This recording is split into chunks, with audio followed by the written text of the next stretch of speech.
Indeed. tell us a little bit, who are you? What do you do? What are you known for?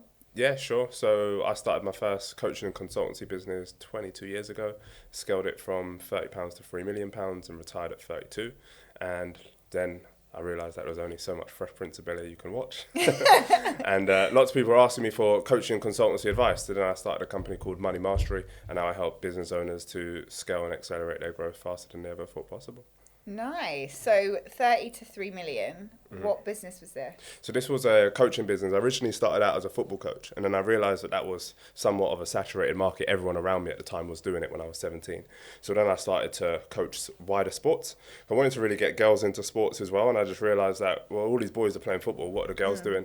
So I had some family stuff going on with, like, sister had young teenage pregnancy and all of that sort of stuff. And I realised that there was a correlation between sort of sports interactivity and decision making. So then I went into the primary schools and I started teaching sports. Originally it was just me, and then I got booked and busy. And then I started to hire people, friends, cousins, family members, that sort of thing.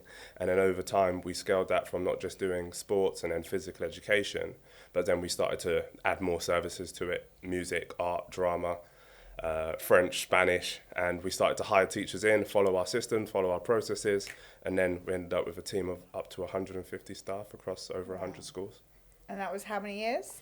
So I ran that business for 20 years. 20? Yeah, no, I ran it for 18 years, so from 17 up until 32-ish. Yeah. Yeah, so I ran it for a long period of time and then sold it and thought, all right, brilliant, I can just chill out now and do my own thing.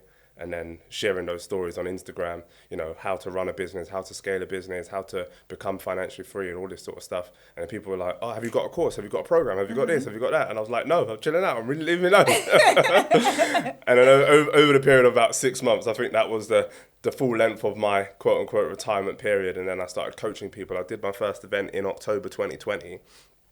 And I had 30 people on a Zoom call, and we did 3 weeks. And after week 3 of those people that attended said, Jazz, I did what you said. I've made an extra 30 grand. Thank you so much. Nice. So I was like, cool, It works. Yeah, it works. And believe it or not, I charged them 97 quid to attend. So that was like crazy. That was like a light bulb moment for me. It's like, boom, I've got something here. And really, I want to help more business owners, more people become financially free and financially successful. So let me put on some more programs. And since then, we've scaled it, we've developed it, and we've helped over 1,000 business owners to scale their businesses significantly. And it's been really fun.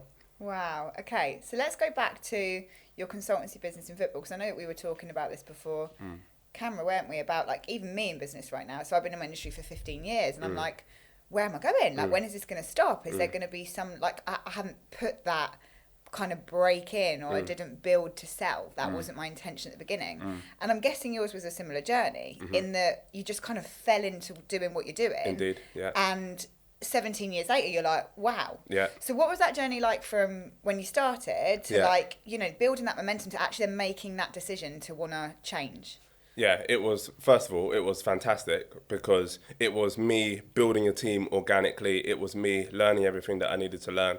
Everything was kind of a step-by-step process. First, I had to learn about sales. First I had to learn about how to coach basketball because I had no clue at the beginning, right? Yeah. I was just a football player when I was young. And then I learned how to coach all these different sports. And then I learned how to coach it to other people so that they can do what I was doing. And then I had to learn sales. I had to learn marketing. I went off and learned recruitment. I learned all of these different skills. And then, you know, getting to that point of selling it was like I had about 12 people in my office, and I just realized that actually this isn't where I wanted to be for this period of time, and I wanted to do something different. And I built as a business in order to be successful and do the things that I wanted to do. And then I was getting called into all sorts of corporate meetings that I didn't want to be in. I was like, I don't want to be here.